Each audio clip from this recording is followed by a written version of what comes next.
What's good, YouTube? Jay Lee here. Got another Northwest podcast for you today. I want to talk about something back to red pill terminology, back to interdynamics between men and women. I've made a couple of videos on conspiracies the last week or so, and I think I'm going to get off that for a while, and I want to get back to talking a little bit about more man-woman dynamic. So one thing I've been thinking about lately, and I want to address today, is women's attitudes towards men. Women's attitudes towards men. I've noticed this a lot, and particularly in the last 10, 15 years, I've noticed this.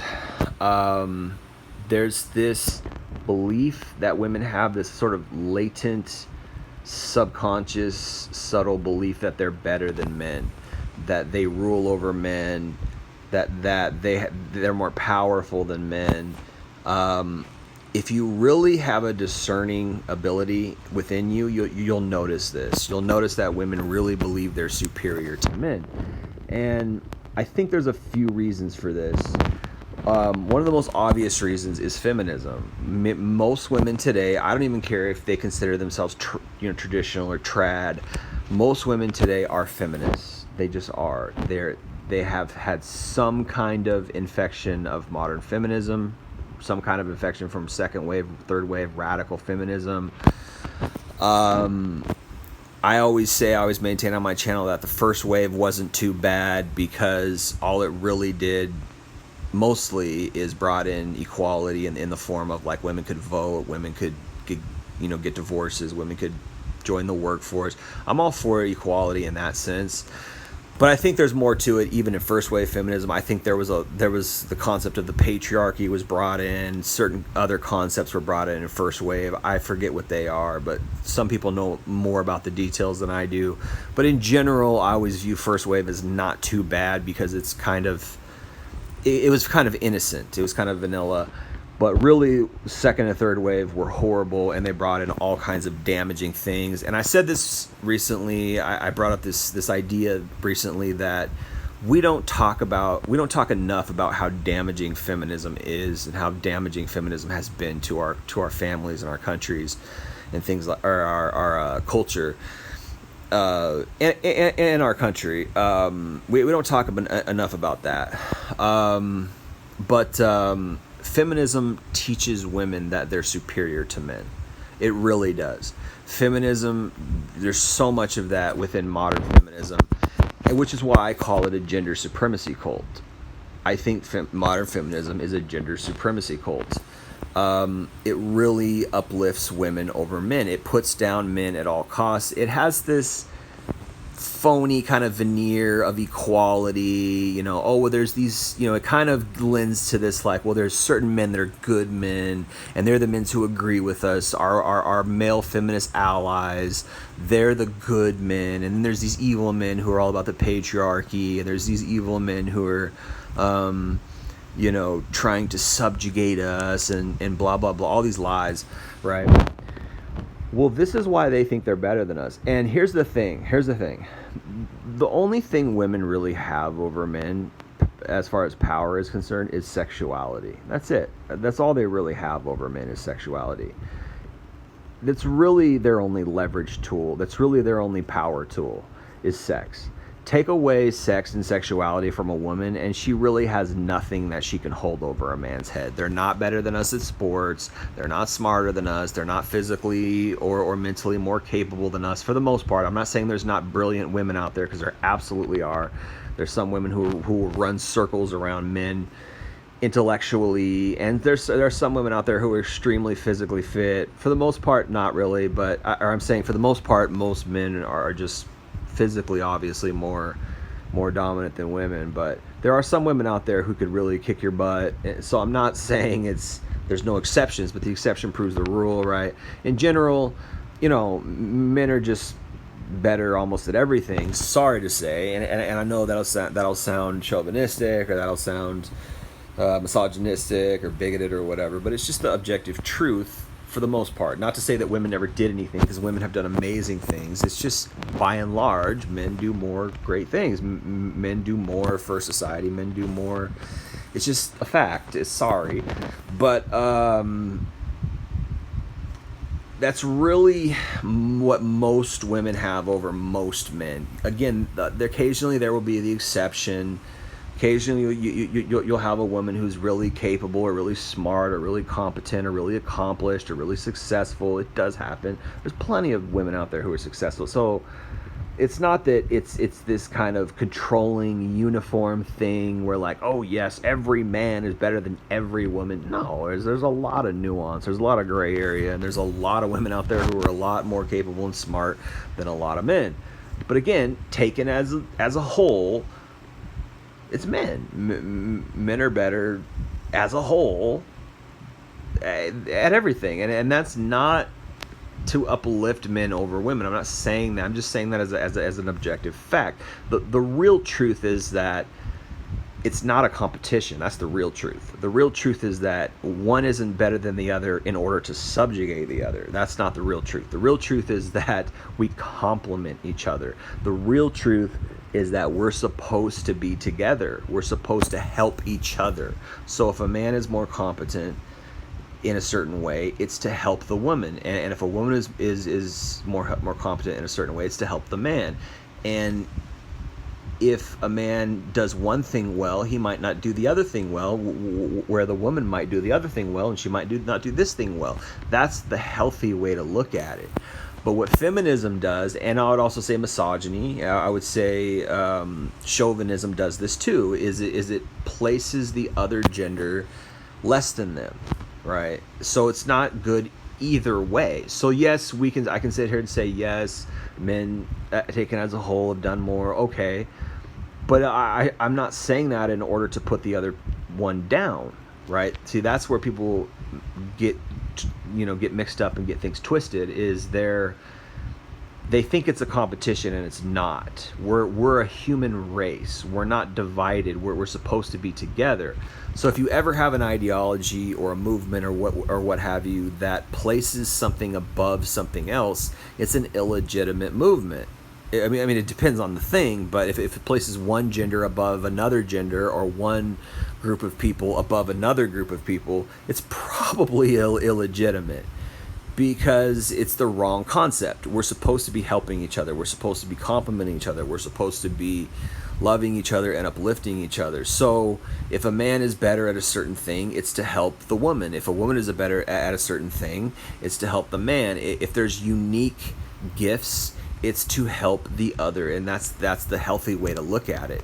So this is the problem with feminism, is it says men are evil, men are trying to subjugate us, men are this or that, men do this, men are more violent, all this divisive evil stuff. And what it really does is it causes women to not only hate men, but to really disdain men and look down on men.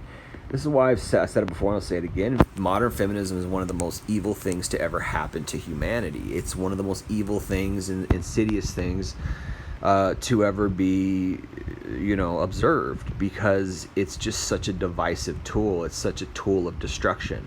It harms the listener. It harms the rest of her life.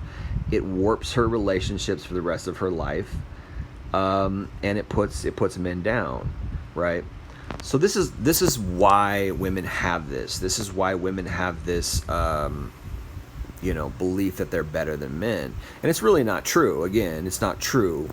It's what people are missing, again, is that each is a complement of the other. Each has a unique set of helpful things that they bring to the table, and they should complement each other. And that's what a marriage is all about. A marriage is all about complementing the other person, making their lives better. It's about you do this thing to help me out, and I do this thing to help you out. Not to say that it's based on exchange or mutual beneficial transactions. That's not what I mean either.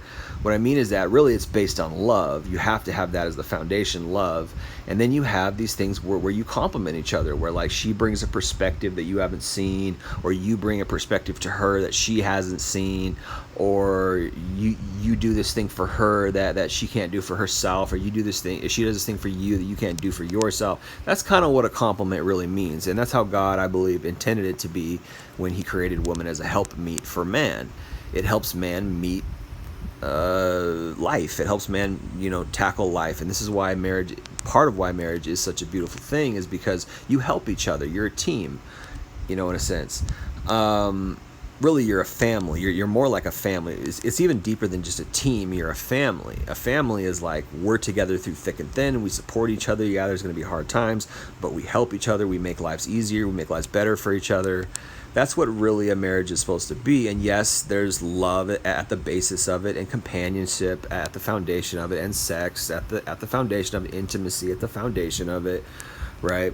And these things are quintessential. You have to have these things. You have to have a good, passionate, intimate sex life. You have to have a good, loving, caring love for the other person. And you have to have love as the foundation, and you have to have loyalty and fidelity as the foundation. Otherwise, if you miss some of those elements, your marriage is probably not going to work out. There's marriages that end because the sex life is bad. There's marriages that end because the passion is gone. There's marriages that end because the love is gone. It might be functioning very well on the outside. You help each other make money, or you made each other's lives better in so many ways, but you just don't like having sex with that person, or you just don't really love that person anymore. The marriage is bound to end. You have to have all those elements. And I think what a lot of people do, unfortunately, today is they take some of the elements and they're like, well, we have some of these elements, so it's good enough. We help each other in certain ways. We together we make money in certain ways, so we should be together based on that, or we should get married based on that. It's dumb reasoning. You have to have those foundations of love and intimacy and sexuality and great chemistry. I would say physical chemistry. A lot of people misconstrue what chemistry really is. Like, it's not necessarily things in common per se. It's just how you interact with that person. Do you have a good chemistry with that person? Is there a bond? Is there a good bond there? Right. And of course, if we get into that, we could say that a reason why a lot of marriages don't work today is because people they've lost the ability to pair bond because they've had so many different sex partners, which is a documented scientific phenomenon. But anyway, so yeah, this is how important working together or loving each other, or this is how important the man-woman dynamics really is for humankind. So you can imagine how insidious something as such as feminism really is. It's extremely insidious. It breaks up the family unit, damages children, causes abortion, causes all kinds of rampant degeneracy and promiscuity, etc., which all kinds of problems come in. Mental health goes out the window. The highest demographic for mental health medications or pills or whatever, depression, antidepressants, I should say, is white American women, right? And who's the main target for feminism? White American women. They're the biggest feminists, right? And so it's just such an insidious thing, man. And it really throws men under the bus. It's really a gender supremacy cult. Women walk around thinking they're better than men. They really do, and it's in their attitudes. But if you really boil it down, what do they really have over us? It's not intellect, it's not reasoning, it's not talent, it's sex. It's just sex. And many women today are using sex to get successful. They're bartering with their sexuality to make money, to get rich. A lot of women get rich through divorce. A lot of women get their careers or their livelihoods taken care of through divorce, unfortunately. So a lot of it's a scam. A lot of marriage and relationships are a scam for men. So there's a lot of pitfalls out there. There's a lot of danger zones that you got to watch out for, man. But it's sad that women treat men the way they do, and men, unfortunately, get suckered into it a lot of times. Simps and our blue-pilled mentalities. A lot of times we have blue-pilled mentalities where we uplift women, we put women on a pedestal. Oh, you're so beautiful, babe, I'm gonna follow you because you're so gorgeous. This is why women are so into makeup. This is why women are so into making themselves look hot. This is why women are always showing their boobs, or they're always trying to pose naked, or they're always trying to put out these thirst traps, is because it's power. It's power over men, and this is why they think they're better than us. But that's silly reasoning, and actually it's a basis for why they're not better than us, because men don't use our vanity. Men don't lay our hats on our vanity. We lay our hats on our competence. We lay our hats on our success and our accomplishments. That's what men lay our hats on. But women lay their hats on their sexuality, and this is it's a fumble. It's a blunder, because you won't have it forever. You're gonna lose your looks at some point, and it's vanity. It's a false god. It's a false idol. It's something that is transient, and not only is it transient, it's something that is diminishing, because you're getting older every day, and you're only going to be able to do it so long. Not only that, it's not a moral way to live. It's not on the level, really. It's seedy. It's kind of gross. You're selling yourself, right? You are prostituting yourself for a kind of faux power. So for women to lay their hats on that is kind of silly. To say, oh, I'm better than men because I have all these simps who follow me, and all I got to do is use sex a little bit to get people to get men to like bow down to me. And yeah, that might work. You might have an army of simps who are worshiping you, but is that really what life's all about? It might validate your narcissism. It might cause you to have a type of phony self-esteem, but that's not really an accomplishment. You just put on some makeup. This is why women have thousands of dollars worth of makeup in their cabinet, in their bathroom cabinet. This is why the makeup industry, I think, is now $1 trillion. It's certainly a multi-billion-dollar industry. It might be $1 trillion industry now. The makeup industry. This is why. Because sex sells. It's an age-old thing. The oldest profession in the book, right? Sex sells. Men want sex. What do men want? Men want sex. Men want women. Women want sex too. Women want men, but they're just a little more shrewd than we are. They're a little more picky, or they're a lot more picky, and they know how to use sexuality to get what they want. Men chase. It's kind of the nature of the beast. Men chase. Women accept, or women figure out a way to manipulate through their sexuality. Right? They jujitsu it, right? They use their sexuality to get what they want. So this is all they really have over you, right? So a lot of women, it's not because she's more competent than you. It's not because she knows she's smarter than you, or she can beat you at chess. Some women are very great, good at chess. Some women are very competent. Some women are very smart. Some women are scientists. But usually the smarter you are, the more humble you are. It's funny how that works. Usually the smarter you are, the more humble you are, because you know that you're not that smart. You know that you're not that capable. Because if you're smart, you test things a lot. You try things out. The smarter you get, the more you know that you don't know that much. The smarter you get, the humbler you are. So if somebody thinks they're smart and they're really cocky and narcissistic and overconfident, arrogant and boastful, whatever, they're really actually not that smart. Because the smarter you get, the more humble you are. And you realize, you know what, I'm actually not that great, And even and I would say, even people who really know that they're really great, like geniuses, they have a certain humbleness about them, because you're still finite. You're still human. You still make mistakes. You're not robotic. You're not perfect. You still make mistakes, and you're finite. You could die tomorrow. Anything could happen to you. Anything could happen to anybody at any time. So you have to be humble. Life has a way of humbling you, right? Life has a way of humbling you, and mostly it humbles you through failure. So if you're out, and this is why a lot of women, unfortunately, are so cocky in this way, because most guys do want to sleep with them. So it's rare for them to meet a guy who doesn't want to have sex with them, who doesn't want to make them their girlfriend or whatever. So that it really lends to arrogance. It really lends to that narcissistic personality. And I would say many women, I can't say most, but many women are very narcissistic. I want to say most. I really do, because it's easy for a woman to be narcissistic. It just comes with the territory for whatever reason. And really, you break it down, all they have is sex. That's all they have, for the most part. Most women are not going to be like, yeah, let's go. I'll beat you on the basketball court, or I'll beat you at this, or I'll beat you at that. I'll beat you at chess. I'll beat you at mathematics. I'll beat you at how many degrees I got. Some women do. And hats off to them. Some women do earn it. They really do.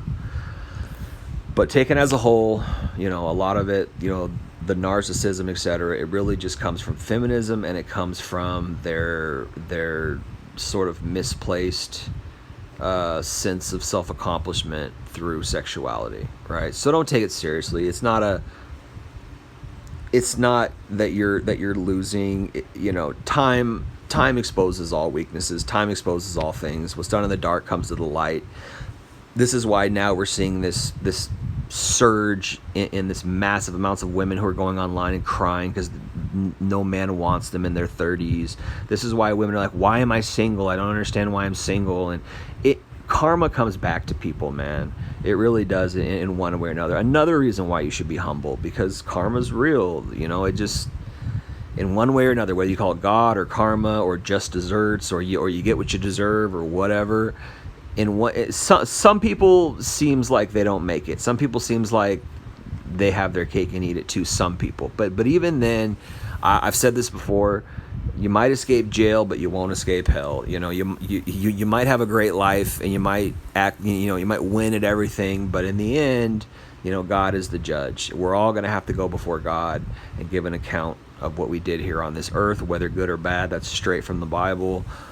We all got to see God someday, man. And what's your excuse going to be then? Oh, well, I thought I was better than men. Well, turns out, no, you weren't. Right? Turns out you did all this evil crap. You had abortions. You were nasty. You did nasty stuff. God sees that stuff. Righteousness is real, right? So this is why, and for whatever reason, men. Which is a weird thing, because they've lied so much, and they've painted us as the ones who are a lot of feminism is projection, right? A lot of feminism is just projection. Men actually, a lot of us men are actually more moral than many women. A lot of men have a lot of moralistic ideals. A lot of men want to get married and fall in love and have a family, but they just can't find a good woman. They don't find a good woman to match them. And I would say a lot of it has to do with women just have a lot more opportunity. It's very much easier for a woman to be licentious, to be evil, to be unrighteous, because they have so much abundance of opportunity to carry it out. Men don't. We don't have access to those things, in abundance the way women do. But is that a gift or is it a curse? I think it's a curse, because eventually these women want to settle down, and they're not fit for settling down. They don't deserve it. I saw a good meme the other day. This guy said, on this meme, he said, I don't encourage women to pick better men, because that would imply that women deserve better men. I don't think women deserve better men. So he doesn't tell them to pick better men. I used to say that. I used to say, oh, you're choosing the wrong guys. Well, the truth is do they really deserve the better guys? I don't think they do. I think they deserve what they get. They deserve these jerks who just sleep with them and toss them. They deserve these jerks who just use them and abuse them. I hate to use that word, abuse. Nobody deserves abuse, right? But they deserve to not be taken seriously, because of their behavior, unfortunately. Nobody deserves abuse. I'm not saying that. But they don't deserve better men. I agree with that. They really don't. And it's coming about. Women are just flabbergasted that nobody wants to marry them. They're flabbergasted that they haven't found Mr. Right. They're flabbergasted that, why am I single? I don't understand why I'm single. Well, you made your bed, and now you got to lie in it. You're single because of your own choices, and you're single because of your own wacky standards, and you're single because of your own behavior, right? There's plenty of men out here who wanted to marry you 10, 15 years ago, and there's probably plenty of men who still would marry you, but they're not up to your standards. And the guys who are up to your standards, they don't want to marry you because they don't want used goods. The higher the value of a guy, the more he's going to have standards, and the more you're not going to live up to those standards. One of the main standards of a high value man is he doesn't want a woman who slept around a bunch. Who qualifies for that? Do any modern women qualify for that? Doesn't seem like they do. So modern women have disqualified themselves from high value men, and high value men are smart. They're smart. That's one thing about being a high value man is you got to be smart. You're smart, and so hey, these women are out here sleeping around. That's obvious. I can tell. I know what's going on. So I'm not even going to give these modern women a chance. I'm not even going to give them the time of day, right? And don't say trad women are better, because they're not. They're just wolves in sheep's clothing. They're just pretending. They sleep around too. Maybe not as openly and as maybe not quite as badly as some of these leftist women, but trad women do it too. There's another meme I like that's, a trad woman is just a used up hole with a Bible, right? That's the only difference between a trad woman and a non-trad woman is she's got a Bible. It's the same difference. They all sleep around. Anyways, I'm gonna end it there, but don't let women, lord it over you like they're better than you, or I know they do that because I've seen it my whole life. They walk around like they're so much better than men. They're not. Just trust me, guys. They're not. The only thing they have over you is sex and sexuality. Take that away, and there's nothing underneath that for the most part. There are some women who are competent and successful and smart, and capable and good and moral. There are some women out there who are doing the right things, who really are traditional, but they're very, very rare, and they're few and far between. And if you can really get one, you can really find one, then I'd say lock her down. But for the most part, it's not like that. But anyways, guys, appreciate you listening. Jay Lee, Northwest Podcast. Peace.